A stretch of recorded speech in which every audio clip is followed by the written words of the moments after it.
Hello, everyone. Welcome to Pathfinder Norvald. We're playing a homebrew Pathfinder 1E campaign set in the land of ice and snow. So let's introduce our resident heroes. We have Dave, who plays our human rogue, Angelus. Ad plays our half-elf ranger, Ulf. And Lee plays our half-elf cleric, Giles the Necromancer. Our heroes have recently fought their way through goblins, bugbears, and recently a Barghest on a quest to save Norvald under the service of their Lord Liege, Viggo Carlson. We have returned to Ulf's hometown, and a lot of unusual things have been happening. They brought a bloody skeleton into town. They killed a half-elf and cut off his ears, and we're now back at the Ulf family residence, waiting for... we've had a night, haven't we? And we're waiting for a cart to arrive in the morning for them to go back to the swamp and retrieve some weapons. So you guys wake up after a long evening of sleep. Oh, long night of sleep, sorry. What do you guys do? Get a bit of breakfast, I suppose. Okay, excellent. Some food on the blend? Yeah, I'll put you onto the map of the old Trolls family home. So Eric's already up. He's an old man. He doesn't sleep very much. He's already made some, again, a gruel-like substance. It's on the fire, boiling and bubbling away. And the dog looks a little bit more lively than last time. Still asleep, but at least it's twitching its ears now and sniffing its nose, so it looks a lot happier than it was last time. Marion's sitting up in bed as well. So as you come and get some breakfast, Eric gestures you by the fire. Cool. Can I just ask, because my memory's a bit bad? We did stop my skeleton digging a grave, right? Yes, you did. Oh, cool. You were too afraid to let him keep digging away, but you did leave him outside because of the plastic surgery job you did. So, unfortunately, Laurel's meat is still draped all over him, and you sewed it to make it look like some form of human face, and you left him outside because you were worried about rotting indoors. Nice. Yeah. Need some fresh air to make it smell a bit better. Exactly. I think, sure. I might nip outside and just check in on that grave. Yeah, cool. No worries. Angelus, you go outside. Cool. So in the meantime, Eric's gestured Ulf by the fire, and has a bowl already in his hand. Okay. He says, "You know what? I've felt really unwell these past few days. I feel a lot better today. It's almost like a fog has been lifted." Well, that's great news. Brilliant. It's been a long time since I've seen you, son, and I wanted to tell you something. Dun dun dun. You're adopted. Yeah. No. Okay. This sounds intriguing. It's about your mother, and more specifically, your mother's clan. Okay. So she was an elf from the east of here, and there were a group of elves that had been kicked out of their home area by a bunch of southern bandits, and they made their way across here. And I never told you this, but she arrived here very injured, and I nursed her back to health, and obviously we had you. But unfortunately, I always told you that she died at childbirth, and it wasn't. It was the men from the south that had caught up to her, and they were killing elves. And I know you've gone away, and I know you've made something of yourself in the world, but hearing about that elf that died in town yesterday, and other things that have been going on, I thought I should warn you that the south, it's not as tolerant as up here in the north. I think you should be careful. Okay. Jim, what was my mother's clan's name? Oh, some elf name. I tell you what, he goes digging around in stuff, and he comes out with a little pin with a couple of leaves on, and there is a symbol on it. And the symbol just basically looks like an L with a line through it. A bit like a fancy italicized 4. And he says, this is the only thing I have of her and her old life. Maybe if you show this to an elf, they might treat you kindly. Okay, I'll take that then, yes. So the people down south, they're not... There's no danger of them coming up north again and... Well, part of the reason I say this is because we're at war with the south, aren't we? I hear that the men have marched from Blard and they're heading down to the southern towns to raid, and Vigo's gathering his fleet. And I hear that the men of the south are gathering to invade Pient. Oh, okay. We don't live in a very safe world at the moment. So I have a feeling we'll be getting caught up in that then. And dying. He says if I didn't have the farm, the dog, my job to think about, I'd probably head somewhere far up north and escape. Where's Marion going to? He turns round and looks at Marion, and she's still a bit groggy, but on the bed getting up. And can you give me a perception ad? Yeah. 28.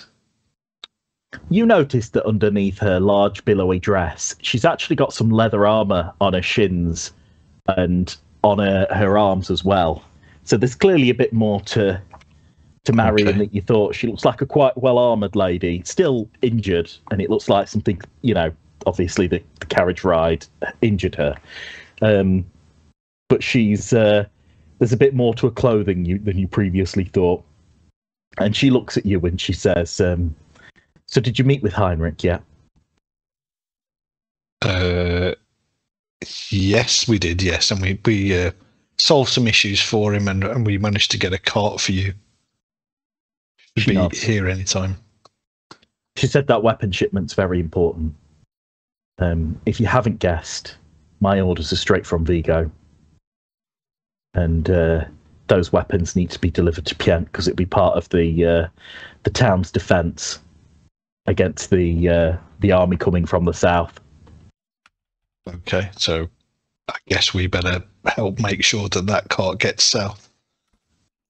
She nods. Where was Heinrich, by the way, she asks. In the bar, as usual. She nods. And she gets up and she says, I feel a lot better. I'm going to join Heinrich in the bar. And she reaches into a dress and takes off a dagger and cuts off the side of a dress, revealing like another outfit underneath of like, it looks a bit more like a guard's uniform, similarly dressed to Heinrich. The leather, she takes up a brown cloak, pins it around her, and she says, I've never been comfortable in dresses, I see, yeah. And she walks out. As she's going on about, like, are we recovering your swords? She nods. She says, I thought that's what you were doing. I thought you might be coming along. She shakes her head. I'm injured. Fair enough.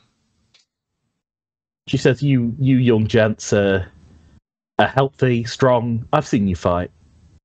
Give our best to Heinrich. She nods. And she says, and of course there'll be a reward in it for you. I don't expect you to work for free. We don't expect to work for free either. She nods. We're on the same page then. And she leaves. And as she sort of opens the door, she says, oh, your friends are here. And lovely. She leaves the screen.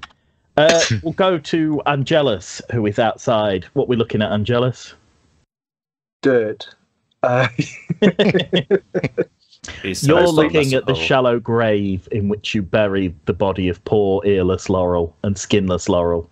Yes. Cool. So look, is it still all as we left it? I'll have a perception from you, please. Oh, before he does that, yeah, can I use guidance on there? Yeah, of course you can. Dave there. How does it look, Lee? You using guidance on him? It looks like I just sort of like grab his face and just go. Give his head a squeeze. Yeah, it's like get in there. But yeah, you know. I'm currently like, what's going on? You feel a tad more capable than before. Now, it's been a while since anyone's used guidance in any of the campaigns. I'll just have a quick look at your cleric spells, Lee. Remind me, it is a touch of divine guidance. I will open that and have a look how much it adds on. The creature gets a +1 competence bonus on a single attack roll, saving throw, or skill check. It must choose to use the bonus before making the roll to which it applies. So I assume you're upping his perception. I am, yes. Awesome. Roll your d20, Giles and Jealous. Standard check, but add +1 for guidance. Okay, so I roll 14, so +1. What's that? It's about 23, I think. About 23. No, it's 23. 23. Is 23 this in like total. when he kept saying 4? Yeah. When he couldn't have possibly got 4 because his plus was +7. Yeah, we all remember that. And if you don't remember that, there's a link in the Twitch stream to show that Dave can't add. I'll find that. 24 then. Sorry, 23 you say. 23. You see that the area around the grave looks a little disturbed by the animals over the night, but overall it looks buried. There's no stray hands, legs or feet. Giles has done actually a pretty good job of burying this poor man in a shallow grave. Yeah, you don't see any tracks or anything that would indicate foul play. Lee's bloody skeleton is standing there, stock still. He, however, looks a tiny bit worse for wear, but not overly bad. It looks like a bird has tried to peck at his face. So his face is on a little bit wonky now, but overall it doesn't look too bad. You think the animals have mostly left him alone. Awesome. Okay. Should have put him inside. Yeah.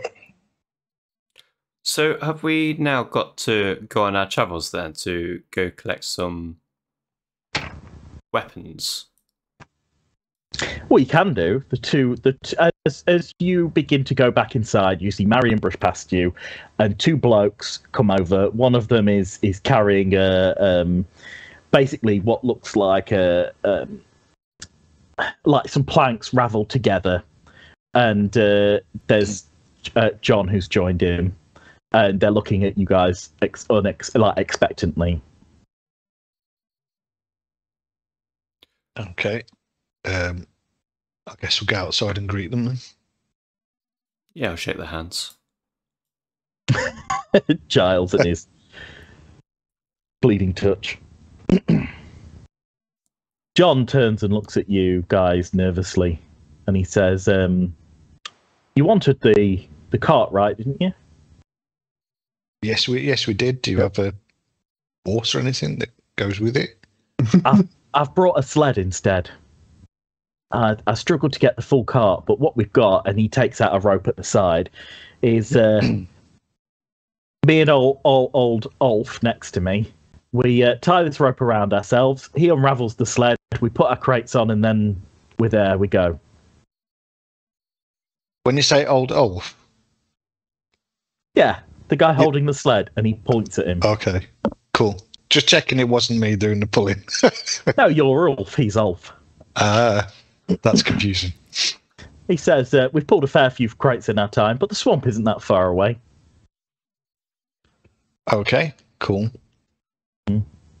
Can't help but think a horse and cart would have been better. Mind you, it could be like the never-ending story, losing the horse in the swamp, sad times. Oh dear, where it just decides to give up Yeah. online. Yeah.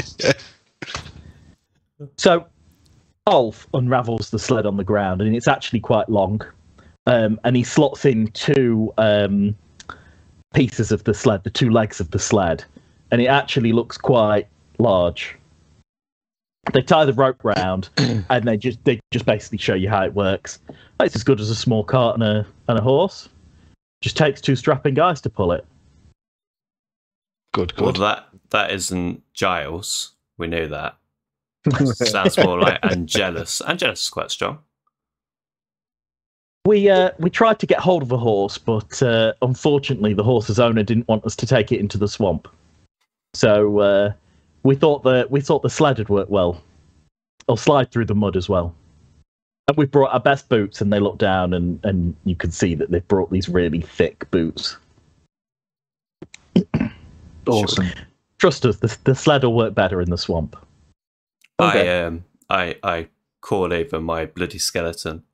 Skeleton on me. It slowly shuffles round towards you. Excellent. I was hoping it to literally climb on top of you. Didn't think of that. Do the guys with us are okay with the skeleton? They're not worried about it or anything? Let's have a look. Let's do a perception for them. Oh, wait a minute. Isn't this maybe the skeleton that we saved the townsfolk from? Yeah, it is as well. It's had a facelift since then. That's true. Ulf turns and looks around and says, your friend that you're calling Skeleton, he looks very ill. Is he all right? Should he be coming on this journey? It's just a bit malnourished. It is very strong. He'll be a great help. He gives him a cockeyed look and nods. Okay, then. That's fine. Is it not like it looks a little familiar? Looks just like that elf that was murdered in town yesterday. John turns around and says, well, we'll pack up the sled. Shall we go then? I'm all ready if you guys are. Yeah, let's go. Yeah, nice one. Cool. So you guys head to the swamp.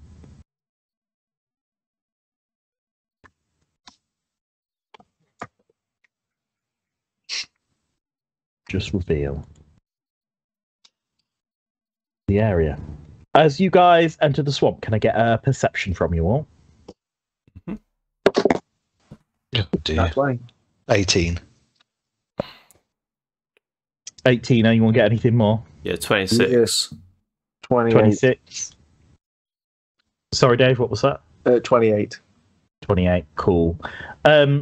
So, Ad, you see a little bit less after. So you look up ahead and you see the cart, and it looks like some figures are moving around it. But Lee, you see exactly what's happening. You see that there are two really weird-looking creatures up ahead around the cart, and they are taking crates from the cart, and they are basically putting them down and taking them out, and just basically stripping all the goods from the cart. And yeah, they haven't seemed to notice you yet. I immediately. I'm assuming Dave can see this, and Jess, you can see what's going off. Yeah. Yep. And we tell Ulf. Ulf, can you see this? Yeah, as they pick them out, you can see exactly what's there. So It looks like two lizard men are stripping this cart of all resources. Can I summon not a dolphin before anyone asks? Why is that the one monster I can remember? Then I have like a massive rat. Summon a monster one creature. I believe. I have a bird as well. I think a rat. What's good for attacking? Didn't you have a hellhound? Oh no! Did that get taken off me? I can't remember. I had something else tonight. I had. You've got a 5th level summoning spell, which I do think gives you a sorry, not 5th level, a 3rd level, because you have summon monster 3, don't you? let's have a look what you've got for Summer Monster 3. I've got about 10 pages of things here, so I could well Do have a lot of spells. So you could summon a Wolverine, a Dretch, which is a form of demon. You could summon a cheetah, a boar, an ape, an electric eel, a shark at 3rd level. At 2nd level, you can summon things like a goblin dog, a giant spider, a giant frog, a giant centipede, an octopus, a squid. So, and at first level, you can summon a dire rat, Lee. I think that was the one you were thinking of at first level, the dire rat. It'll go level 3, a demon. I want to see what damage that can do. Yep, Dretch. Dretch, yes. So, as you wave your hands, a demon summons forth. This creature's bloated frame shudders with each heaving step, yet despite its shape, the thing moves with surprising quickness. So it's a small creature, it's only about up to your hip, but it is just filled with points, it's got horns on it, and it just looks quite bulbous. Okay. And it turns to you with an evil look, like it's waiting for its orders. And you have that for 3 rounds. Oh, sorry, is it 3 rounds? It is 1 round per level, 5 rounds. You get that for, and this is the first round.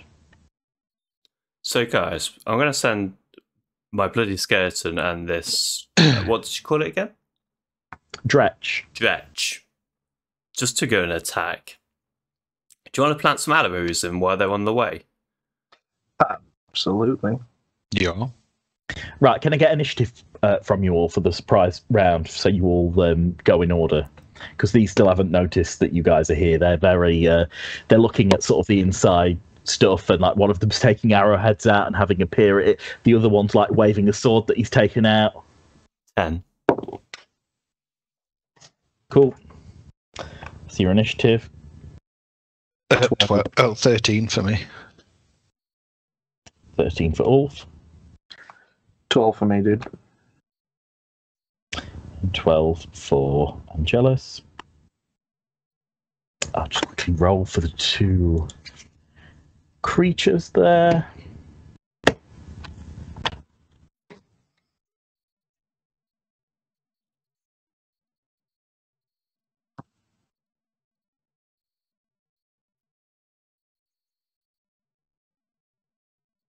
Cool. Ad, you would go first on the surprise round. Okay. I'll aim at the guy on the left. Okay, cool. The blue one. Yeah. Yep, cool. So I don't get any bonuses, do I? They're not human or humanoid. Not that you know of. Oh, God. This is going to miss. 10 is a miss, I'm afraid. Your arrow goes soaring by, and immediately they both go bolt upright. But you still got some time to continue to surprise them. Angelus. I'm going to knock an arrow and fire one. Cool. How far away is that? Yeah. 35 foot. Is it close enough for sneak attack? That's the question. Oh, damn. I believe your sneak attack is within 30 foot, isn't it? I think so, yeah. It doesn't matter. Within 30 feet, 5 foot away. Okay, so can I move forward? Go on. I was going to say exactly what you're thinking.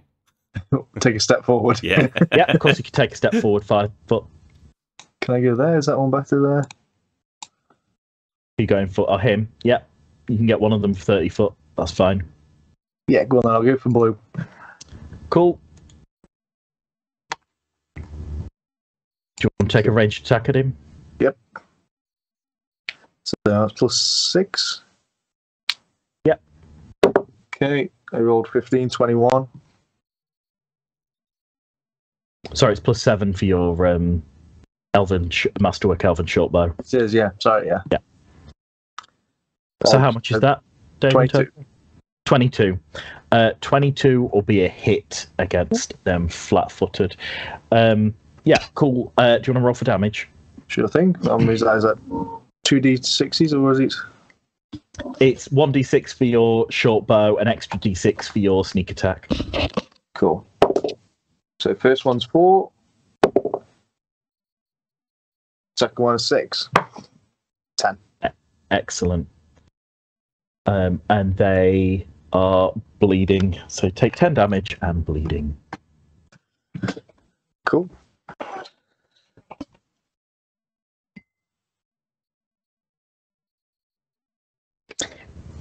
So the arrow shoots out, pierces its shoulder, and immediately it screams, and green blood just splashes over absolutely everywhere. Whose go is it next? Lee, it's your turn, or Giles? I am going to send my bloody skeleton to attack. In fact, skeleton, go attack the blue. What is it? It's not a skeleton over there, is it? What, the two creatures over there? You don't know what they're called yet. Go attack that thing on the left. That living creature. What, the on blue the one? left? Yeah, the blue one. Yeah, cool. Let's have a quick look at your bloody skeleton's movement.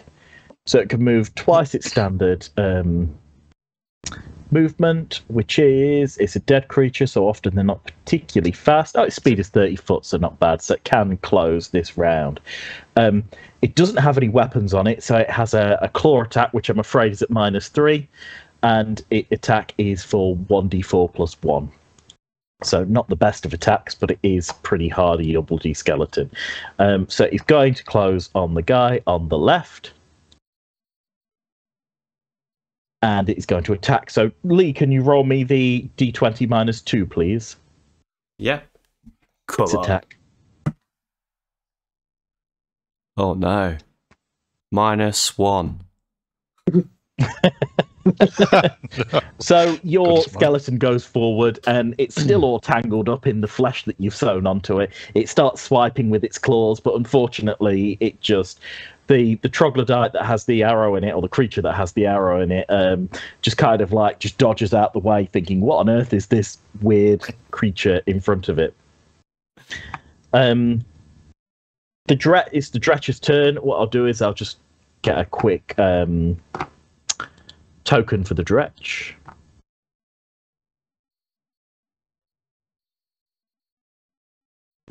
There we go. Dungeon Master Essentials 2. There'll be something that'll be Dretchy in here. I'm not going to waste too long on it. I'll use the token for a satyr. There we go. Different sort of creature, but that'll do for now.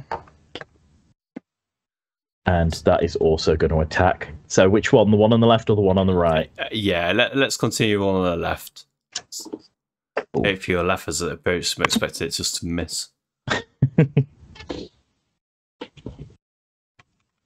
Now, the Dretch has a couple of different attacks. It's a sort of demon creature. So once a day, it can use a spell. So it can either attempt to cause fear of its enemies, or it can create a stinking cloud, or it will attack with claws or a bite, but it will do the same damage with either. So it's a +4 attack with a 1d4 plus 1 for damage. So what would you like to do, Lee?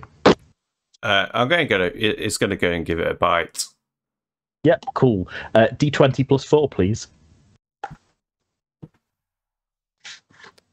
Oh, 20. 20 in total? Yeah, Excellent. I rolled 16. So that is a hit on this creature. It definitely gives this thing a whack. So roll me 1d4 plus 1 as this creature goes in for a bite. I have to roll my d8. 1 sec. Your d4's the little triangle one, you know, the one that looks painful to stand on. You can use your d8 and halve it. The d8 is less dangerous. Yeah, that's true. So yeah, it will be. That's a 6. So it'll be 3 plus how many was it? 1. Plus 1, yeah. Plus 1, so 4. 4 in total. So this thing is taking an absolute beating. The lizard-like creature, again, reels and shrieks as the Dretch bites it and sinks its teeth deep into its arm and rips some flesh away from it. The creature continues to hold its arm and scream while it's being attacked by the skeleton and the dretch, and also with the arrow in it. New round, and that troglodyte actually goes first. So it is going to attack the dretch back in turn, and it is going to use 2 claws.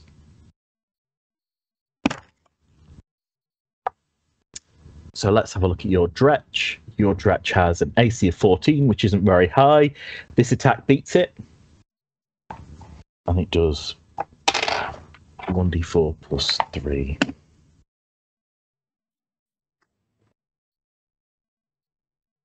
So it does 7 damage, and then it's got a second attack, because it's 2 claws and it hasn't moved. Natural critical. That's a hit. And then the second one is half damage. It's 5. So that's 12 damage in total for your dretch. Which puts it quite injured. So it's got 18 health, and it loses 12 of it. So it's got 6 health left before it disappears. At least it's the dretch and not us. Sorry? I said at least it's the dretch and not us. That's true. That's very true. It is better for those the dretch and not you. Ulf, your turn. Okay. Am I within 30 feet? Oh, if I take a step forward. Yep. And I'll use a point blank shot, so I get the +1 bonus. Nice. Roll for damage. Roll to hit, please. Come on, this time. What? I'm changing this dice. That's 16. 16 total. Yeah. Unfortunately, these things are quite nimble, so it doesn't hit them, I'm afraid. It just dodges out of the way, regardless of which one you aim for. Okay, so Angelus, your turn. I'm going to fire another arrow. Yeah, cool. Give it a go. Right. 20. Okay, so 16. You might want to move slightly to the left there, Dave. Question, Paris. On my feats, I've got an improved initiative. Do I have to announce that I'm using that, or is that passive? Or it's already added every time you enter combat. So it's added to your total initiative score. Because my initiative every time you roll from initiative, you already benefit from it because it's already calculated in it. Okay, cool, awesome, good to know. 22, by the way. 22 to hit. Nice one. The dretch is in the way, so I'm going to say there's a percentage chance of you hitting the dretch. Oh god! Just move into the tree a bit more, Dave. Into the tree.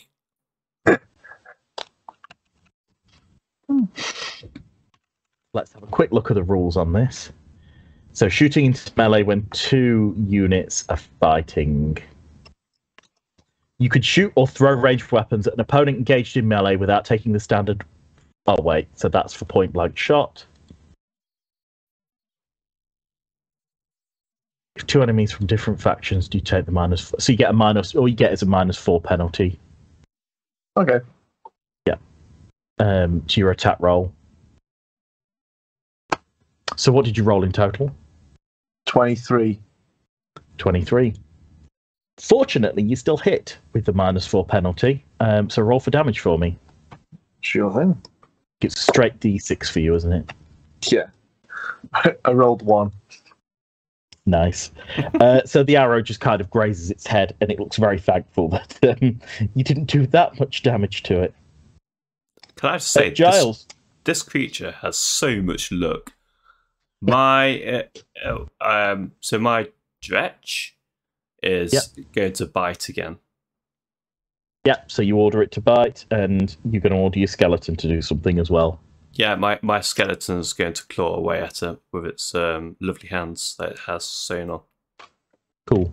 You can do things additionally to your summoned creature as well, Lee, or are you hanging back and saving spells and things for when you need it? Well, the spells it has, I don't really know what they are. No, I mean you, Giles, can take your character. Take additional... I see what you mean. No, yeah. I'm saving those spells for later. Okay, fair enough. So you're just hanging back, letting your summoned creatures do the work. No worries. Right. Cool. Well, before your summoned creatures that go at the end of the turn get a go, the last creature is going to attack. So it's going to go for your bloody skeleton. And it is going to do its 2 claw attacks. So the first one is...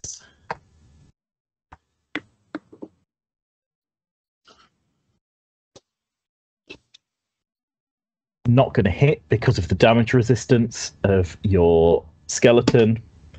And the second one is going to hit.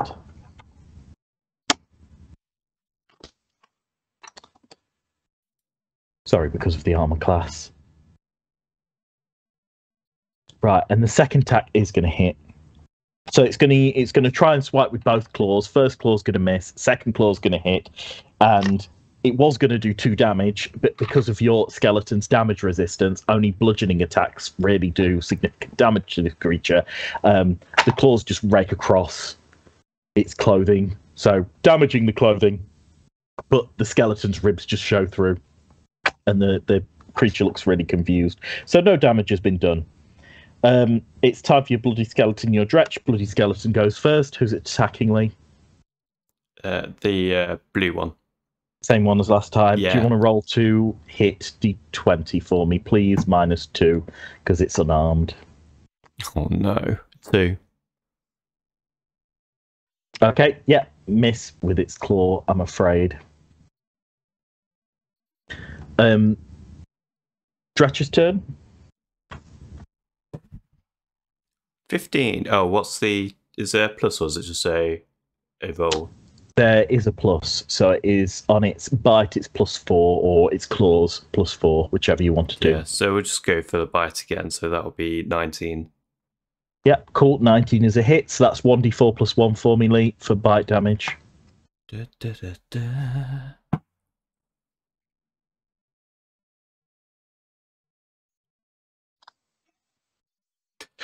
Can't half a 5. So half of the 5 will be 3, Lee. Right. Okay. So, 3. It's 3 then, isn't it? 3 + 1. 3 + 1. Okay, 4. Yeah, so 4 damage in total. So as the dretch moves forward and bites this creature, it goes straight for its neck and rips out a big chunk of flesh. Blood goes absolutely everywhere, and the blue creature hits the floor. It's been taken out of combat. Nice. Awesome. Okay. Right. It's creature's no longer available. Ulf, your turn. Come on.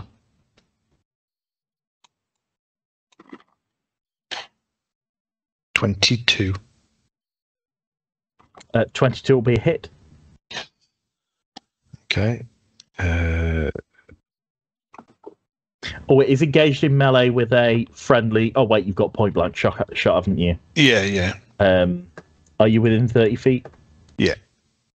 Yeah, cool. Then doesn't affect it. Okay. So... Is that just 1d8 + 1 then? Yeah, to hit.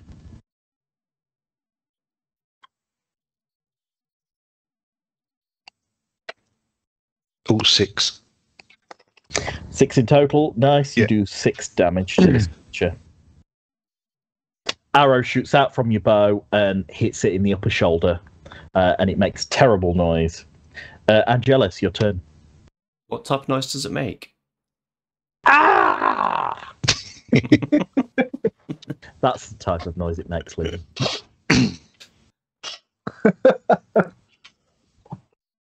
Okay, I'm gonna try and get a better shot on this guy. So I'm gonna make a bit of a mad dash, just down to about here. I think.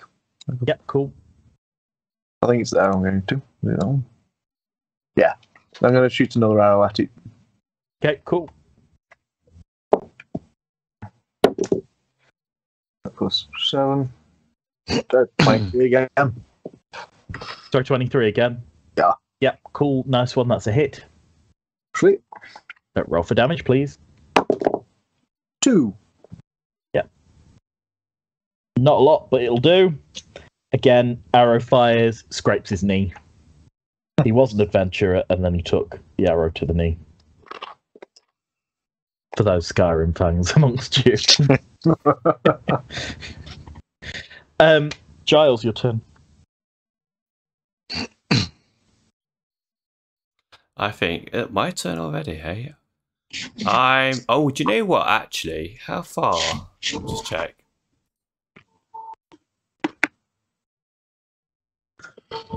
What's my single movement? How far can I move? Is it 30 feet? You could move double your movement speed in battle. If you would like, and still take an action. So I just want to go touch this guy. Yep, cool. You only have 30 feet to move. Well, 30 feet's on the square next to him, so... Yep. Cool, that's fine. So you take a half movement. So is that close enough to touch him? When being Yep. on the, yeah. You can reach out and touch his face. Yeah, I want to reach out. I want to grab his face and give him a bit of bleeding touch. Okay, D20 to hit. I believe it's D20 plus 2 for you, Lee, for your touch attack. 17. I hope that's enough. 17. 17 is certainly enough to touch this creature. So you're able to get past its sort of dodging, and you touch its really deep, scaly skin, which is clearly a thick armor. But you're able to get a finger on him. Roll for bleeding touch.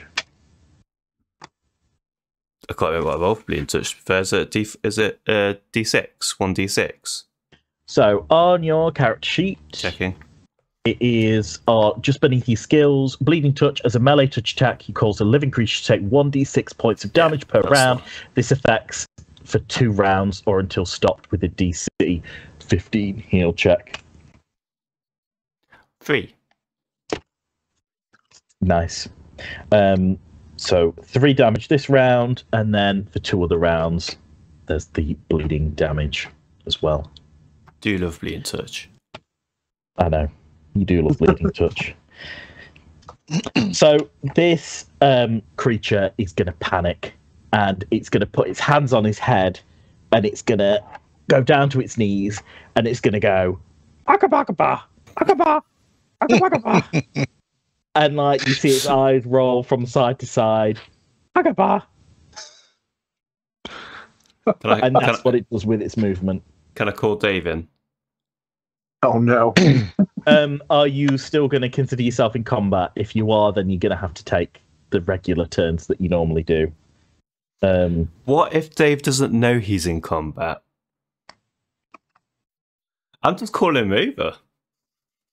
Yeah, you can call him over, but he'll have to come over on his turn. So are you skipping the bloody skeleton and the dretcher's turns? Oh, right. Oh, and this is what I don't even know why I'm thinking about this. It's Giles. Giles doesn't care. No, the dretch is going to take a bite. Okay, cool. He's going to have to maneuver round. So which way do you want him to go? He can just step onto this guy's body. Let me just, and then he can just come in and sink in. So it's your bloody skeleton that goes first. So it's going to try and swipe it with its claws, which again, it's not armed very well. So that's a miss, sadly.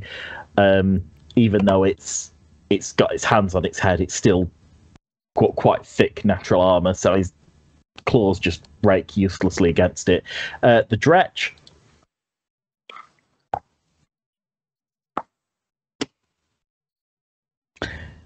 The dretch is going to miss as well because of the natural armor, and in response, the creature is going to go to is going to duck down even further and start bobbing with its hands on its head, going, "Ah! My God. Ulf, it's your turn. Baldric never gets a turn in with you, does he? You don't like putting him in harm's way. Well, now since this guy's not even attacking, I'm tempted to give him a go. So I will order Baldric to attack him. You got not interested in negotiating with the surrendering enemy. Well, I'm figuring he's not going to do a whole bunch of damage. So. Okay, cool. Baldric gets an attack in first. Then you going with Baldric first. Yeah. Cool.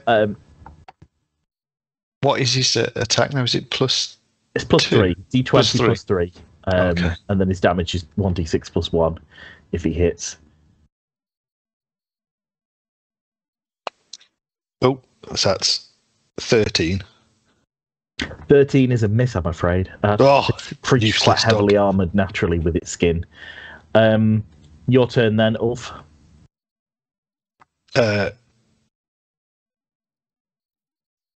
trying to think what I can do besides attack him. So it doesn't... Do I understand it at all? Anything it's saying? I suppose the question is, do you speak his language? Let's have a look what languages you speak. I always forget common, elf, giant, or undercommon. Oh. Can you give me a linguistics check? Do you have linguistics? That's the question. I don't think you do. No, I don't. I think... There's a couple of languages this creature speak. I've not really decided yet. I'll have a quick look. No, it doesn't. It doesn't speak any languages that you know. You don't recognise the language. Okay. Anyone else have a linguistics? You have a linguistics check, don't you, Angelus? I do. Do you want to prepare to figure out what this thing's speaking? I mean, I do, but I'm not sure there's much point in it because I'm pretty sure that once I figure out the first word, he's going to be dead. You can roll it now. Talking is a free action. Your linguistics check is plus 5. Yeah, go on then. I'll see if I can figure out what he's saying. Yep, cool. So D20 plus my linguistics, yeah? Yeah, which is plus 5. Which is solid because I got a 19 roll and nice. So 24. You think this creature is speaking Draconic. Any of you speak Draconic? Nope. They're definitely not. No. And Dave, do you speak Draconic? You've got a few languages, haven't you? You've got Common, Dwarven, and Elven. So unfortunately, you don't speak Draconic. However, you've deciphered enough of what it said that it's saying, I surrender, and it's taken a traditional submissive pose. Oh, no. I mean... He was stealing the goods. Yeah, but that doesn't necessarily make them inherently bad. Can we just tie him up and stick him on top of the cart with the weapons? Take him with us. I'm an evil cleric. Well, we can do that, I suppose. We can, make sure he's not going to be any harm to us, and then you can have your wicked way, Giles. How's my bleeding touch affecting him at the moment? How's that going? It's not the end of the next round yet. Okay. But he would still be bleeding. His friend is certainly bled from, unfortunately, your sneak attack, Dave. Mm-hmm. So he's got some damage to catch up on with that because I didn't roll that for the other round. You just see the occasional spurt of green blood on the floor as this troglodyte is clearly still bleeding. This one. Oh, okay. That's still bleeding, so he ain't dead then, yeah. Oh, you're not sure. Hard to tell. Sometimes, the blood's pooling on the floor. Could be dead, could be not. You don't know. I'll tell you what, I'm feeling a little bit under the weather. Giles, he needs a moment, so he's just gonna lead the guy. And if you two want to do anything to him, you're welcome to. I feel like I'm being led into a false sense of security here. I don't know. I think he's planted for some reason. Do you not think? I think to be one of the things that the moment we figure out that we don't know what's happening, it's going to make his skeleton break its neck or something. Oh, with Giles, you don't trust Giles? I've never trusted Giles. I don't. I don't think Giles trusts Giles. So we continue in combat rounds. Are you leaving combat, Lee? I'm going to leave combat, yes. Cool. So for all intents and purposes, your goes are passed for the next, several rounds. So that leaves you, Ulf, and Angelus. So, Angelus, it's your turn because Ulf moved into place. Are you leaving combat? Or are you sticking with combat?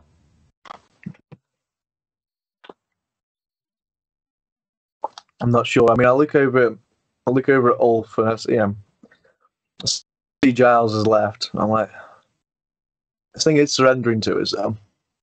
I'm just like, have you got rope? I've always got rope. I don't have any rope. I think I've got rope. I think you do have rope. I take it as he's surrendered and that there's no penalty for us binding him. He's just going to be bound. You don't know if he's going to resist you or not, but you still have to roll to bind him. Right. Okay. So if we still have the roll to bind him. Okay, so it's technically if we bind him, we're still in combat. Okay. No, not well. It depends if he resists you or not. Combat would just resume. Oh, okay. So you'd all go back into your initiative order, and Okay. It's just you can't take a turn before someone else if combat still resumed. That's what I'm saying. Yeah. Right. Well, I'm gonna come out of combat, but I'm gonna show the rope to him and then point at Ulf and say, "Resist, and he'll kill you."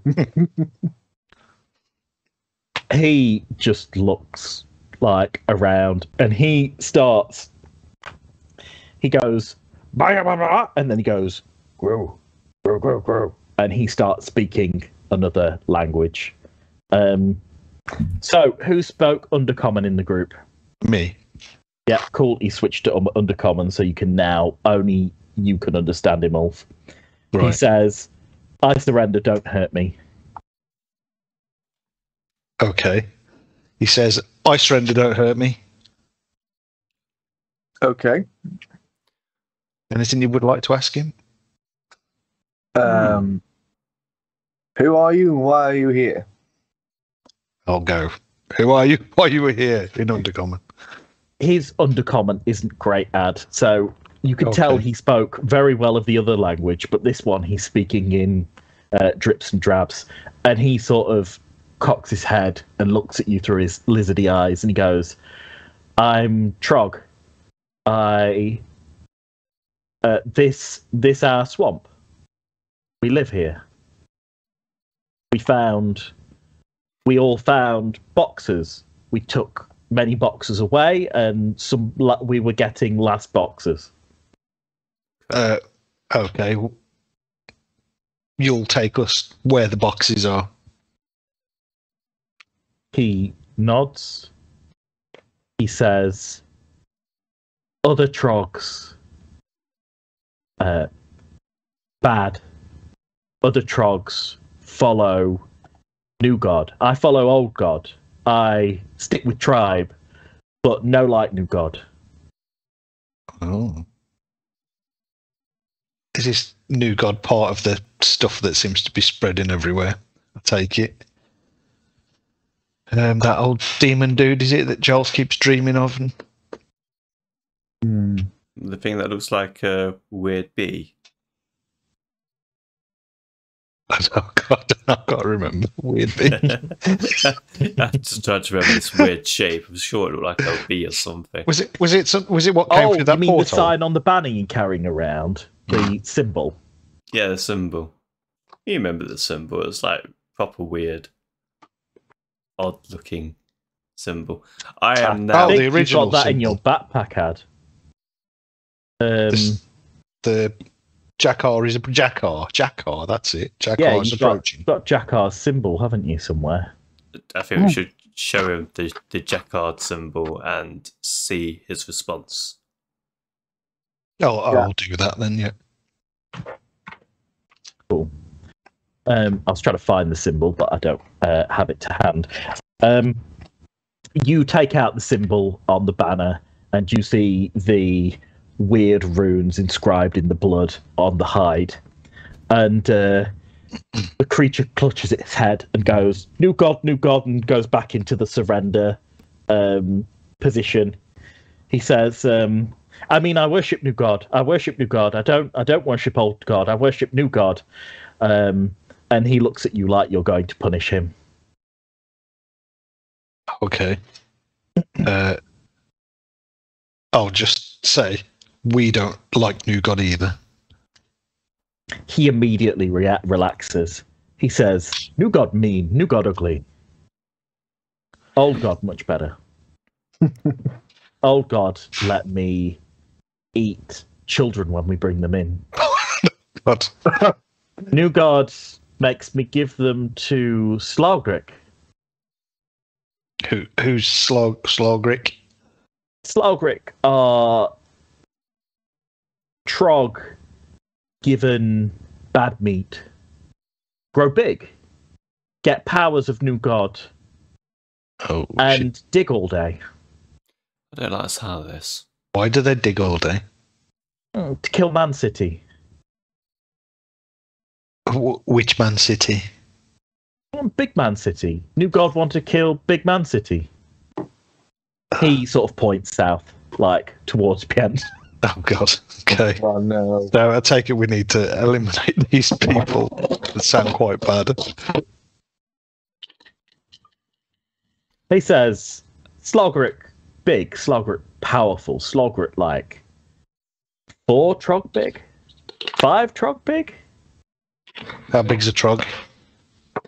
I Trog. Is he like, what's he coming up to my knees or? He is a medium-sized creature. He is probably as big as you. Oh, and the Slogric is 4 times his height. Yes. Oh. So the humanoid that's in front of you has a big, dull, scaly hide. Its frame resembles that of a giant cave lizard with a big, long tail that crests on its head and back. So this is an ugly, large creature. It's a medium-sized creature, but it's certainly not a tiny little goblin. Wow. How much do you think they want these weapons? What you ask the Trog this? No, I'm just talking to Angelus. Giles was in. This Slogric sounds like quite a beast. If we're intentionally going after the stuff to recover the stuff from them. Is there any fighters back in the city that we could convince to come help us? Rally the troops. Go on, Ulf. It's your old city. You must know some fighters.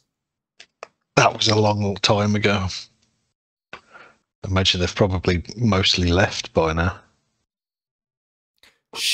How about this?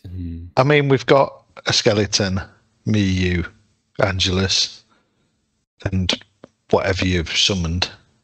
I'm going to say the Dretch disappears because it's been a few rounds since you've been out of combat. So that's going to... Well, why don't we get this lizard to show us where their camp is, and from a distance we can just look at it and, get an idea of what we're up against. Yeah, survey the area. Yeah. I'm thinking on past surveillance attempts usually end up in a bloodbath. I know, and fires, yes, and death. But I promise to stay back, and we will keep Dave from setting alight to houses. No promises. Okay, so we're going to go and check it out then, yeah? Yeah, look, from a distance. So while you're having this conversation, the two guys, John and Ulf, they come over and they start loading the 3 or 4 barrels that are, small crates that are left onto the sled.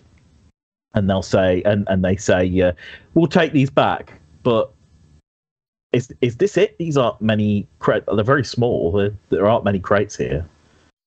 You two good fighters? They shake their head. They say, we work in the warehouse and the mill. So do you know of any good fighters? Maybe yes. Heinrich's the guard, but no, not we. I mean, Ulf knows this, right? We're just village people. Ulf was the best fighter in our village. Of course it was, yes. Like that's why I went to join the guard in Pient. There'll be more. He does not lie. Later on. There'll be more to collect. We'll let you know where you need to collect it from. Will we come back here, or will we be going to the new location? We'll be going to the new location, but we need to make sure it's safe first. They nod. So you'll come to us. You'll come to us back in town and tell us where to pick up the new stuff, and you'll make sure it's safe beforehand. They nod and they strap the sled around them and they start to head off. And very quickly they head off into the distance. Right. Okay. Let's go. Well, I'll tell little fella. I can't remember what he said his name was now. Croc? Did you say? Trog. Yeah. I'll tell Trog to show us the way. What do? Show us the way to Slagger? What was his name? Slogrick. Slogrick. He shakes his head. You want weapon, right? You want box of weapon? Yes. They no go to Slogrick yet. Ah, where are they? They at Swamp near Cave Entrance. Ah, take us there. He says, "What will do? What you?" And he struggles to find the words. Will you kill Trogs? Not if we don't have to. I will. He looks disappointed. Oh. Well, maybe if we do you a favour, you can do us a favour. He says, "Favour? What favour?" You can come along with us. If you've got nobody there to be with, you can come along with us and help us fight. Trog, no good at fight. You beat Trog. Trog injured. Trog cannon fodder. Do you say that? Yes. He just glares at you. Okay. He says, "Trog know secrets. You help Trog, and Trog tell you secrets." Okay. Trog, tell us secrets. Otherwise, Trog. Well, you meant to be good. I was saying that. Yeah, but he's bad, isn't he? So you know. He says, "You kill Slogrick. You kill bad Trogs. I show you treasure, and you let Trog go to deep tribes." That's all right with me. What about you guys? I'll definitely help kill. I mean, all I heard was the word treasure. Yeah. All I heard was word kill.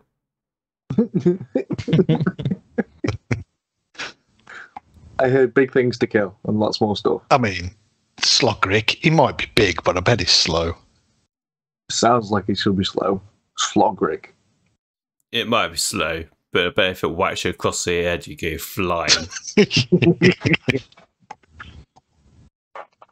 Yeah, well then, that's a deal. Are you lying?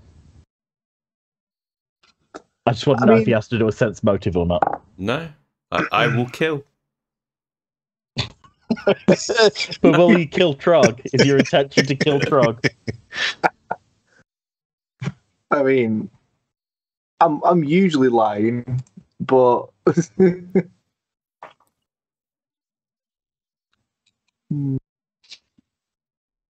no, I'm not gonna lie on this one. I'll say, yeah, that sounds like a good idea. You go, you show us treasure, and we'll help you kill Slogbrick.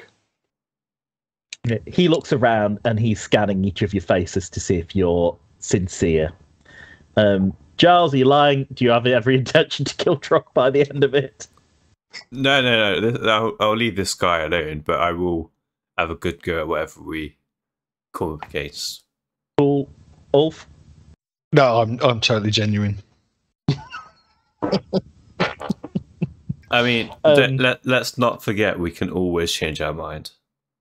But at the moment, I am not lying. He looks around and looks a bit unsure, but he straightens out his tail and he turns round and immediately starts rummaging through the pockets of his ally. Oh, damn. And he's he takes what looks like a small bag from him and takes his cloak's a bit nicer, so he takes his cloak off and like trades it out. And he also quite likes the look of his shoes, so he proper ransacks his friend, nice. Not even checking if he's alive or not. And then he and then he sort of come back and faces you all and goes, Trog, show you where others are. And I'll just look at what happened then. I'll just say to him, is that how it is with all of you? Not so with human. No. How different? People we're fighting with, we don't tend to steal their clothes. And he weak. He give Trog his items, and Trog find other Trog. And we have eggs, and then they'll be strong, and then Trog give him his items. And any other week, he take the items off and give them to Troglets. Okay. Onward. He nods. Can we just kind of go? We just see this guy ransack his mate, and he's like, "Yeah, okay, I'll carry on." There's nothing new in this world. So he begins to travel to the right-hand side of you, towards where all the rest of the shamblers were. Oh crap! And he starts to head this way. And he go, follow. Follow Okay, from a yeah, distance. I'll follow him. Yeah. Cool. You say you follow him at a distance? Yeah, like just in case. You never know if it's going to lead you into a trap. Yeah, cool. How far? Like 2 squares behind him. Okay, cool. So you guys head not very far, like literally a couple of minutes, and he tiptoes around an area of quite a few shamblers, and then he stops at a large area of the swamp where you see a lot of murky water. And can I get perceptions, please?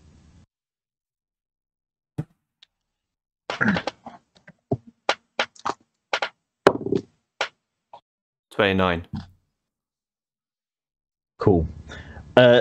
Lee, you see as he ushers you behind the bushes, a whole load of troglodytes ferrying crates from one side of the swamp to the other. And there's a mysterious blob in the water, sort of just watching them, reaching out tendrils and the other trogs are just like deftly stepping out of the way of this creature in the swamp as they travel across this rocky pass in the swamp. And you see that they've got the crates of the weapons. And Trog whispers in a low voice to you, Ad. He says, they're waiting for me and other Trog to catch up. He's waiting for the other Trogs. That green blob thing, do we recognise that as what we fought earlier? Have a knowledge nature, please. Oh, God. 12. 12, you recognise it as an ooze, particularly of the grey ooze variety. So a seemingly mundane puddle, patch of moist stone, or glistening rock is revealed to be more as a terrible pseudopod lashes out.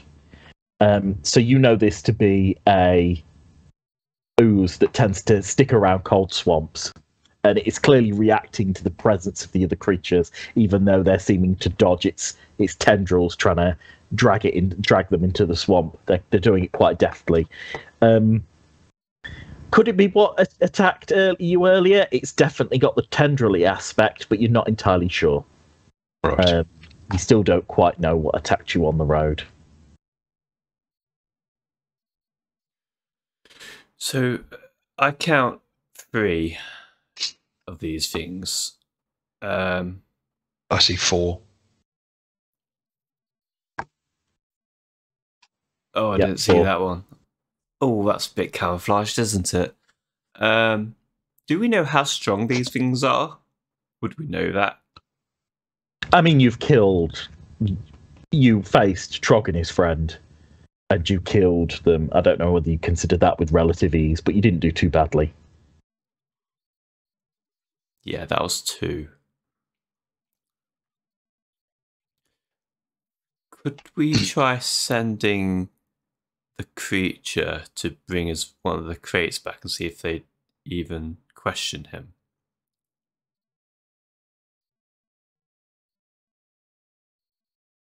What do you think? Mm-hmm.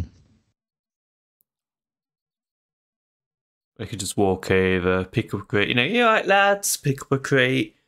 Yeah, just got to take this one over here a minute. Take it over. See what happens. Could I say, Trog, you go first and push one of your friends towards that ooze? Give one a shove. Trog turns round to you and glares at you straight in the eye. And he goes, "Are humans simple?" He says, "They'll immediately kill Trog."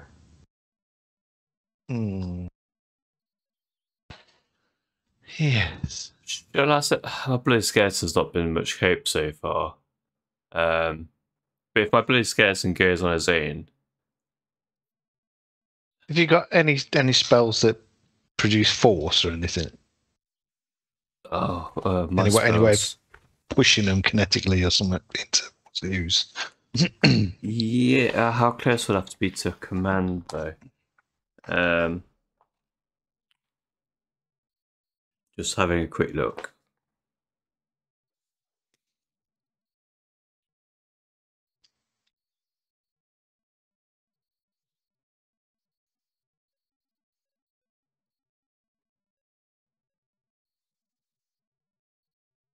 Ooh, I've got another idea.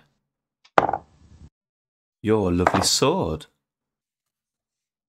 I would just send Ulfin, just like go, okay, bloodlust, off he pops. Yeah. Get your sword on. Just stay over there. Yeah. So I normally save that for a last resort. Yeah, I know. But it is fantastic to watch. It is, but there's a chance that you could be sliced up with it as well. That's why I'm sending you in there and I'm staying back here. Oh, okay. I'm still looking for something like... what is it? What's it called? It's control, isn't it? I can't remember what it's called. Oh, you're looking for control person? Yeah, just like a command. I think it is. I think you've got your level 1, which is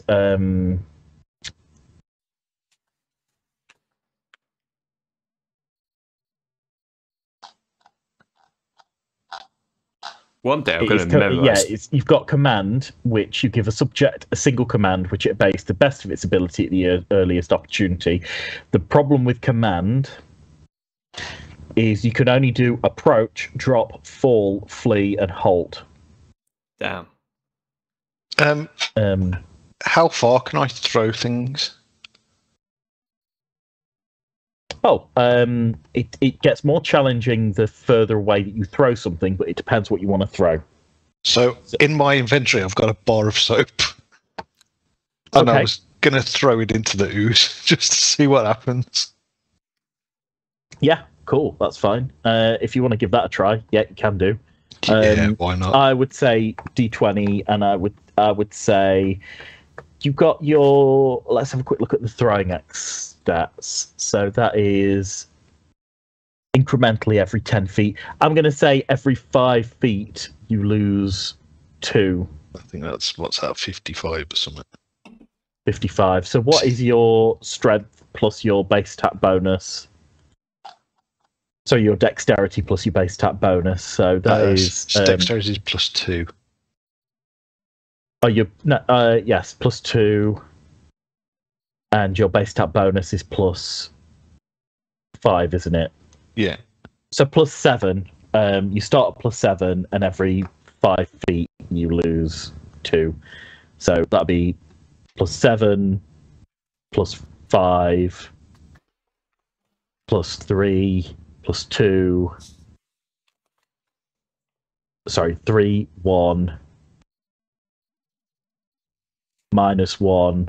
So by 35 foot, you're already at -1. Okay. -3,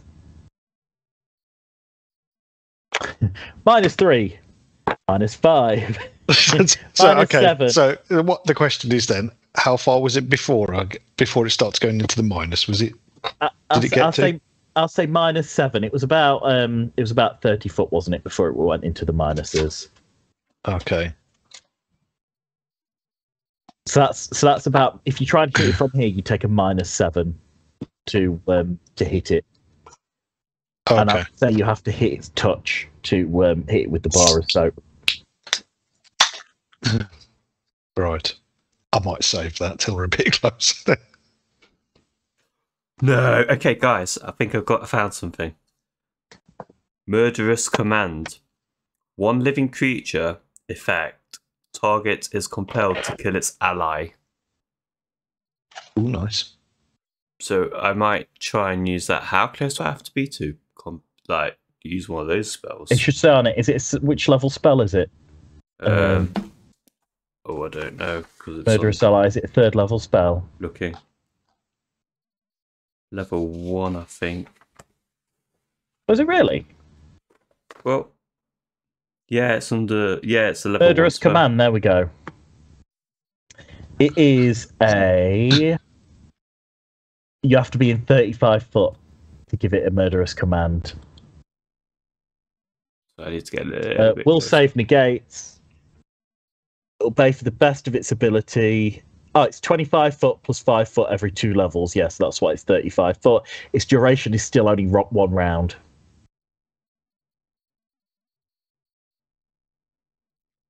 If I was to get a bit closer to this guy over here, Yep. then You'll have to probably sneak, but yeah. You would surely go to try and kill this guy over here. Yeah, well, yeah, and try and kill him to the best of his ability. Yeah, we'll definitely do it. Can I try and sneak to... Do I need to sneak? It's not like it's close to there. I mean, you'd be able to probably see someone sneaking around from how far away? 30 foot away. If someone was moving around in the distance from 30 foot, you'd probably be able to see, wouldn't you? So I'll have a stealth off you, Lee. Cool. Can you undo my little doodle? Yeah, of course I can. Stealth. Oh, my stealth's really bad. Hang on. Stealth. Where are you? Strength. No. My stealth is -1, so this dice better roll well. Yep, D20 -1, and you're counteracting his perception check. Right, I rolled 13, so 12. So he takes his perception at a disadvantage. Did you say 12? Yeah. Yeah, didn't roll very high, so you don't think he spotted you yet. That's lucky. Right, so I blow some whispers towards his ear. Go kill your friend. He now needs to do a will save. Do troglodytes have a particularly high will? They have a will save of +2, which is particularly high. What's he have to beat? So he's got 13 in total. He has to beat your will save of... Give me a second. It should be on your murderous command. Oh, I'm going to find it for you. Section. Murderous command, 1 round. DC 14 will negates. He fails. So he tries to kill his friend to the best of his ability. So he takes his full movement round and decides to push his friend into the ooze. So he 12 plus his combat maneuver bonus, which is +4, so 16 in total. He has to beat his ally's combat maneuver defense, which is 15. So he successfully pushes his ally 5 feet into the water. He goes splash, and the ooze immediately attacks. And the others turn around and just look at him. And you hear them going as the ooze begins to devour the guy in the water. I could roll it, but the ooze is so much stronger, so I'm just going to say, you know, this guy, as soon as he hits the water, pretty much the ooze leaps on him and goes for him. And they're just arguing amongst themselves now and shouting and going.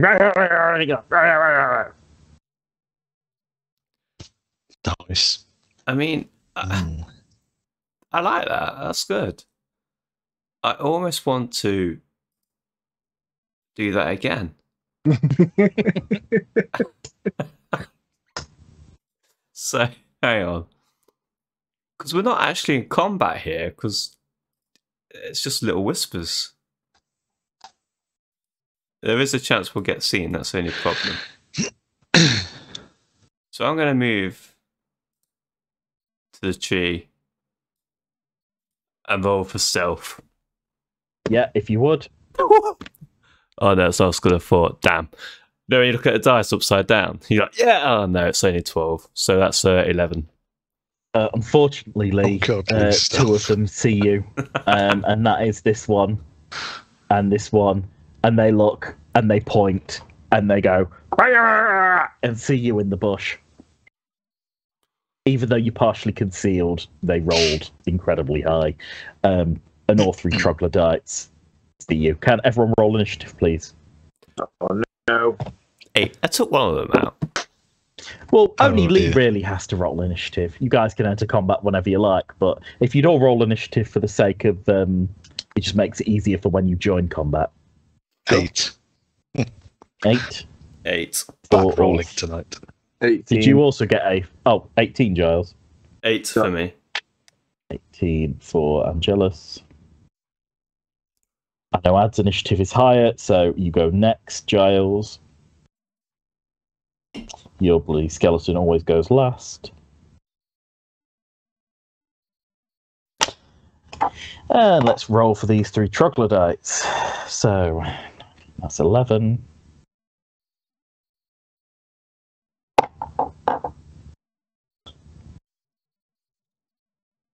Two.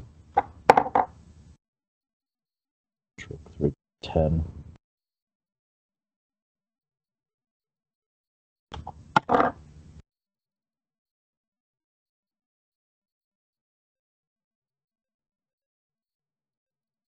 Right, so Trog 2 goes first before Giles. Is everyone else entering combat or not?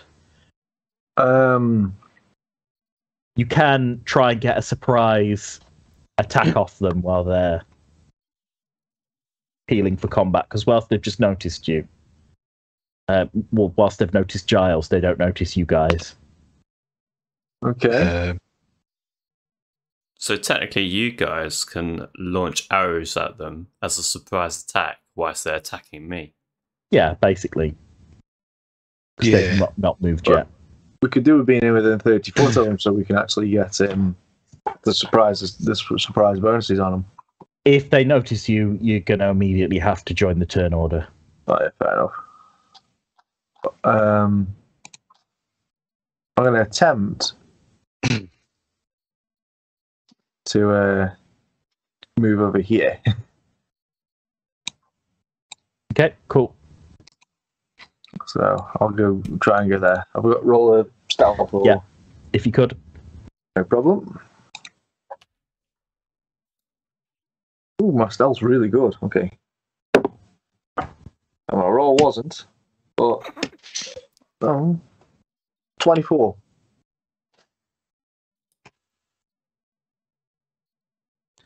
I think it's 19 plus. I'm just having a quick look at this creature's perception. You said 24? Yeah. That's a pass. Hey. You managed to stealth round. Sweet.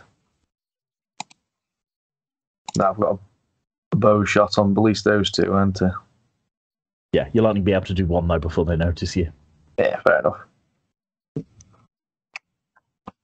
Okay. I'll Can I enter combat now and have a go at fire and arrow? Will I? Yes, please. Yep. You can do. Cool. Yep, no worries. So I'll enter combat and I'll try fire and arrow. Yeah, cool. So for it's your sneak attack. Can you do D20 for me? And you'll take them at a. They'll be flat-footed, which doesn't make that much of a difference on a troglodyte because they are very heavily armored. Very little helps. So, okay. So I rolled 18, so that's plus my Elven Bow Cephalus Stone, so that's 25. Yep, cool. That's a hit. Which one are you going for? Which one do you reckon, guys? Red cloak or blue? I mean, the red guy is probably going to be the harder one, or the weaker one. I feel like it's going to be the leader. Potentially, yeah. But if we count then to get some good hits on him then from He's also the one that's coming after me, I think. I mean, they're all coming after you at the moment. Take your pick, Dave. Take your pick. I'll go for red coat. Yeah, cool. Yeah, so you hit him. So that's 2d6, please. Sure thing. First d6 is a 6. We're doing well. Nice. And 6 again. So that's 12 in total. Nice. Yeah, you fire your arrow and it hits him. And it hits him basically just above the lung. And he wheezes and crumples a bit. And then gets up and glares straight at you. Tail pointing straight and shaking in rage. As his yellow eyes flash at you. The others begin to move. Ad, are you making use of your surprise round? Yeah, I'll fire at this guy here. Yeah. Come on. 23 to hit. Yeah, cool. Nice. 23 the hit on him. Yeah. It's just a straight D8 from you, isn't it? 4. 4. So you do 4 damage to this guy. Nice. Yeah. Arrow wings him, and again he glares and sees you guys in the bushes. First off, then it is Ulf. Your turn first. Oh, I'll take another shot at the same guy. Oh, sorry, no, you're not. You got 8 this round. I'm looking at the old stats. I'm afraid you don't go first. Okay. The first person who goes is Brock number 2, which is this guy. So he is going to. He takes out a sling, and he picks up a rock and he begins to spin it round, and he's going to pelt it at Giles. Let's have a look how far away he is. I think this is the first time we've had a ranged attack against us in a while, isn't it? I think it is, yeah. Yeah. So he attacks at 14 against your AC, Giles. My AC has changed, I believe. No, it's still 9. Yeah. So 1d4 plus his strength is... Oh, these are quite strong. 2, 3. So take 7 damage, please, from that sling damage. Ouch. Damn. So he whips that around and the stone pelts you straight in the head. Ouch. The ooze is still feasting on the guy, so that is going to skip its turn. It's not going to attempt to go for the others anyway, because it's waterlogged. Angelus, it's your turn. Okay, I'm going to fire another arrow at this dude. Okay, cool. Roll to hit, please. Sure thing. 12 plus 7 into, yeah, so 19. Yep, cool. 19 is a hit. Hey. Just the normal d6 now, though, and no surprise. Yeah, just a normal d6. Oh, of course, that's a 2. Okay, you do 2 damage to him. And he's looking pretty weak. Oh, really? Damn. You've done quite a bit of damage to him, haven't you? You've done 16 in total. Is it 16? Oh, no, sorry, you've done 14 damage in total. Yeah, 14 damage in total. He's still quite weak. Yep. Who goes next? Trog 1 goes next, which is this guy. He's also going to take out his sling. And he's going to do exactly the same thing to you as he did to Giles. You go, oh, that's critical. Oh, damn. Wait, what? That's 2 20s in a row. What dice are you using and where do I buy them? That's 3 plus 4. So if I can math, take 14 damage, please, Dave, as this giant rock hits you in the face. Oh. That was 14 damage, yeah? 14 damage, yeah, critical from his large sling.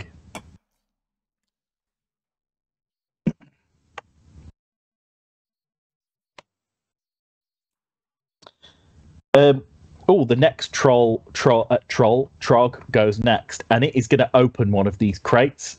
Oh no! Oh, crap. And it's going to get out a large flask with a green liquid in, and it is going to do a movement round, and then it is going to try and throw it at you, Dave. Oh, wow. Why did we think of that? So it's a makeshift weapon. Sorry. It's a you just get a -4 because it's a improvised thrown weapon. What's your touch AC, Dave? My touch AC is 15. Okay, he only got 14. Oh. So he throws the acid flask past you, and it hits the tree, and you see it take out quite a large welt. It does 5 damage to the tree in acid damage. Oh, damn. And you just see the bark melt away, and it, doesn't look pretty. Whose go is it next? Ulf, it's your go. Yeah, I'll have this guy here again. Yep, cool. Damn it. Oh, that's not too bad. 25. 25 will hit. Okay. 3. Nice. Thing takes 3 more damage. There we go. That's 6 in total. Nice one. Giles, your turn. I'm going to use my murderous command again. Are you? Cool. May as well. Whilst I'm Same here. one. Yeah. you know, if it works, don't break it, or don't fix it, whatever you want to say. So within 30 feet, there's this guy here, and I'm going to tell him to go murder this guy here. Well, this troll. Cool.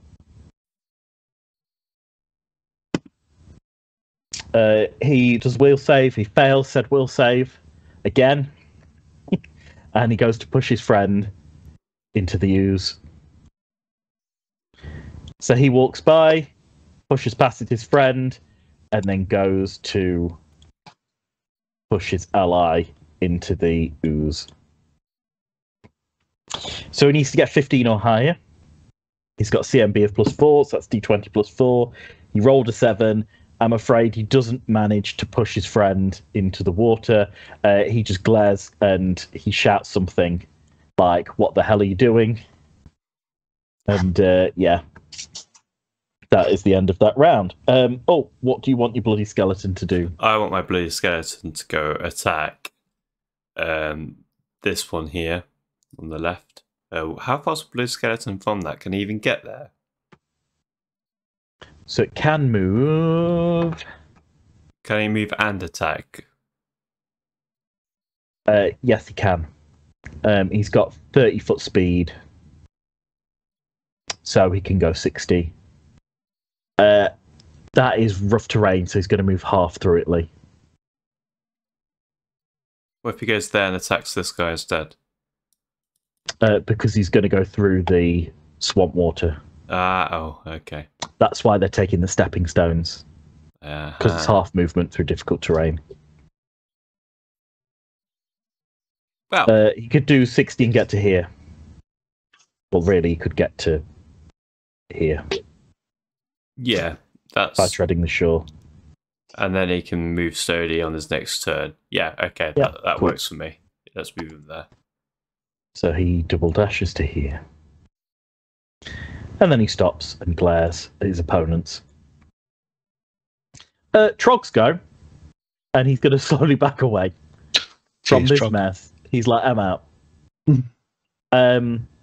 But before he goes, he takes a half movement back and gets down on his knees and he starts drawing in the dirt with a stick.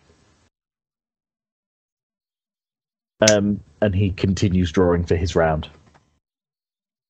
I swear it's going to be that symbol again. Trog number 2 goes, which is this guy here. And he is going to, again, do his sling. And miss. Ooze is still chowing down. Angelus? I'm going to fire another arrow at this dude. Cool. Started, so I'll finish it soon. What was that? I rolled 11 again. Okay.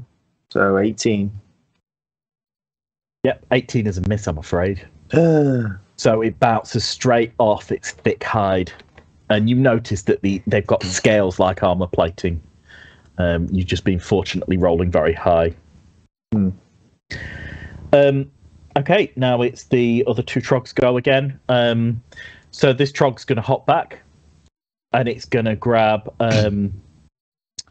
2 more of those flasks. No. And it's going to come over here and it's going to give one of them to its friend. And it's going to hold its attack for next round. But it's going to give its buddy the... I don't know why that's increased in size so dramatically. Let's copy that. This is better. Good news. It gives his friend the flask.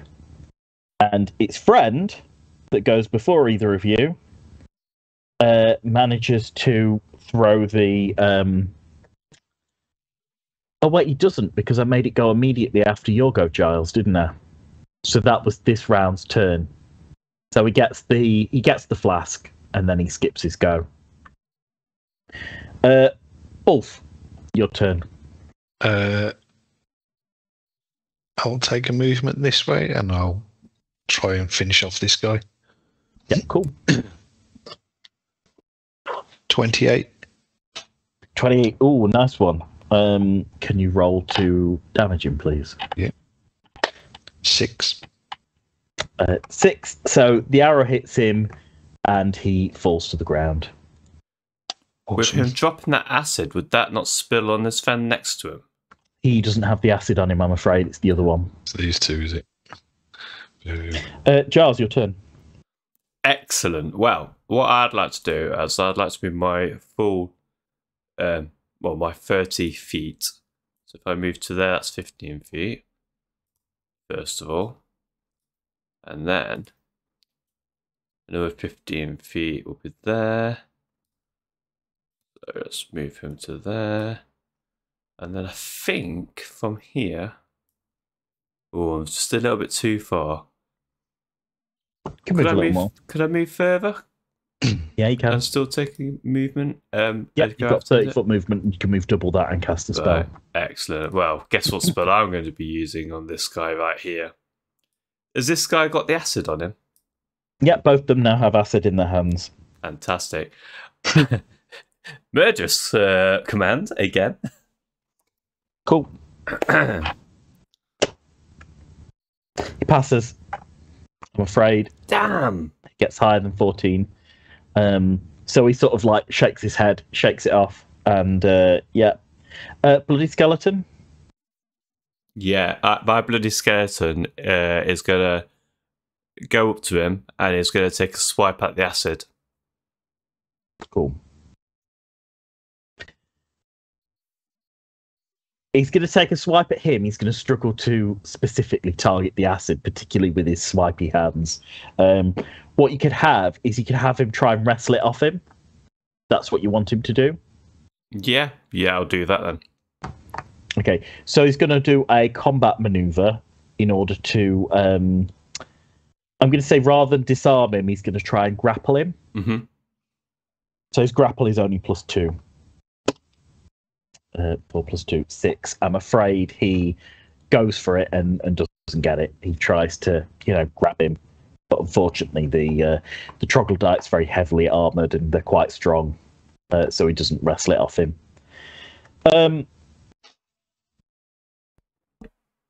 Trog is still finishing his sentence, and then what he does is he's going to take a step out of the map and start running away. But he's left something here like a... you're not entirely sure what it is, but I'll draw a little shape there just for reference, that you know that he's drawn something in the dirt. Okay. So whose go is it now? It is... it was going to be this Trog's go, but it's not. Instead, it is... Angelus, your turn. Cool. So both of them have still got the jars of acid in them. Yep. Can I shoot an arrow at the jar of acid in the one that's not wrestling with Giles' skeleton? Do that one. That'd be very difficult. It's like trying to shoot a bottle off someone who's like waving it around, ready to go, and a moving target. I'll let you do it if you get a critical on him, but you're just going to have to aim for him. It's like the same as trying to shoot at someone's head. Like, you're always trying to shoot for the most optimum thing. It's just, So D20 to do your regular attack against him. I'll just shoot out. I'll just aim at him. I aim for his arm or shoulder. Well, you're aiming for him in general, aren't you? That's the thing. So if you get a critical, I'll say that you get his acid flask. Sounds cool. But I appreciate you're always aiming for the most vulnerable points that you can see. 15. I rolled 22. 22 is a hit. Roll d6 to hit him. 1. 1. So he takes 1 damage, bringing him to 8 damage total.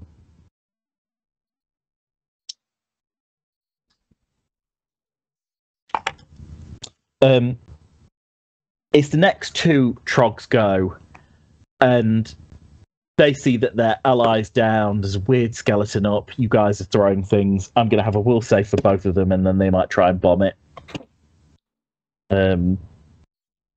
Yeah, both of them fail those will saves. They're going to run full speed, even taking the attack of opportunity off your skeleton. So they run. Right, so they'll always be. So if they roll their full, they'll already be off screen. So there we go. One of them is going to take an attack of opportunity off his skeleton, which is going to miss Lee because of how heavily armored they are, and they're running in the distance. They're already 60 foot away. Did they leave the acid behind?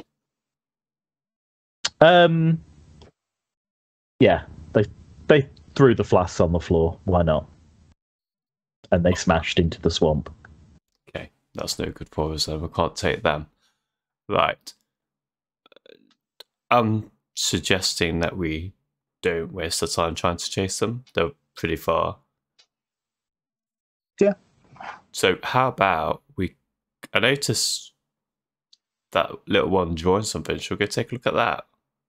Well, I was going to suggest if I could go and pursue him.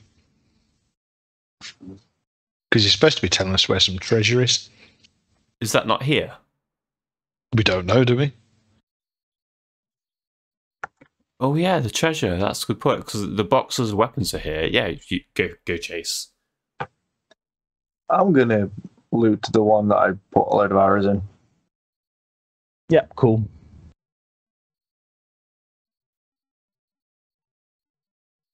I'm gonna go check the other one while you do that. Shall we follow Ulf first? So are you just going to immediately go for tracking? You're not even going to look at what's on the floor? Can I have a look as I'm going past it? Or Yeah, cool. As you go glance. past, you recognise it's something in Undercommon, Ad. Okay. Written. It says, it's got a little diagram, and the little diagram shows the drawing of this swamp, a bigger pool, and then a cave at the end of the bigger pool. And then underneath it says, "Here lies Slogrick, kill and lots of treasure." And then there's like a little exclamation mark next to it. So he's basically shown you where the cave is, where the Slogricks are. Okay. I'll let him leg it then, and I'll just say to the other ones, I know where the treasure is. Cool. Would that be something for in 2 weeks' time? Oh, sorry. Yeah, 2 weeks' time. It's a fortnight, isn't it? Yeah, it will be 2 weeks' time. Fantastic. But can I get my loot, please? No loot for you, Dave. Yeah, I have to wait 2 weeks for that loot. We can have a quick look what he's got on him now. Excellent. Let's have a look. So these guys don't have a whole lot of combat loot on them. He has a little bit of food on him. He doesn't have any gold. He doesn't even have any armor. He's like naked as the day he was born, basically, but for a few rags. These guys do. You can basically have a sling, Dave, or some food. That's what these guys have on them. Oh, okay. A sling or food. Or his fetching cape. Okay, I'll have his fetching cape, please. You have the rags that are his cape. There are also 3 of these crates. Don't forget that. Yeah. And there is currently an ooze feasting on that body below you that's a bit distracted right now. Well, let's try not to get too much involved with that ooze. I think we'll just pick up the boxes and run skis. Yeah. Cool. I could start you here next session, or I could start you back at Ulf's house with the crates. What would you prefer? Because there's 3 crates for you guys to carry. Well, yeah, I don't know. I suppose we've got to come back this way to get the treasure, haven't we? Would it be better if someone, mind you, if the garden get attacked, it's just as bad? Or do we need to do that? Can we go back to where we were Because were the guys coming back? Did we say? They were going to meet you back at the village. Right. But you can carry these crates. There's only 3 boxes. So like each of you could take a crate. They're not that heavy. Just carry them back to the village then and start in the city. Yeah, you could start at the in the outskirts of the city. Yeah, because you need to deliver them to Marianne, don't you, in the tavern? So we can even start the tavern next session. What was that thing called? Skullgrig? The Slogric. Slogric, that's it. Do you want to do a knowledge nature to see if you know what it is? Yeah, go on, why not? D20 plus your knowledge nature. Oop.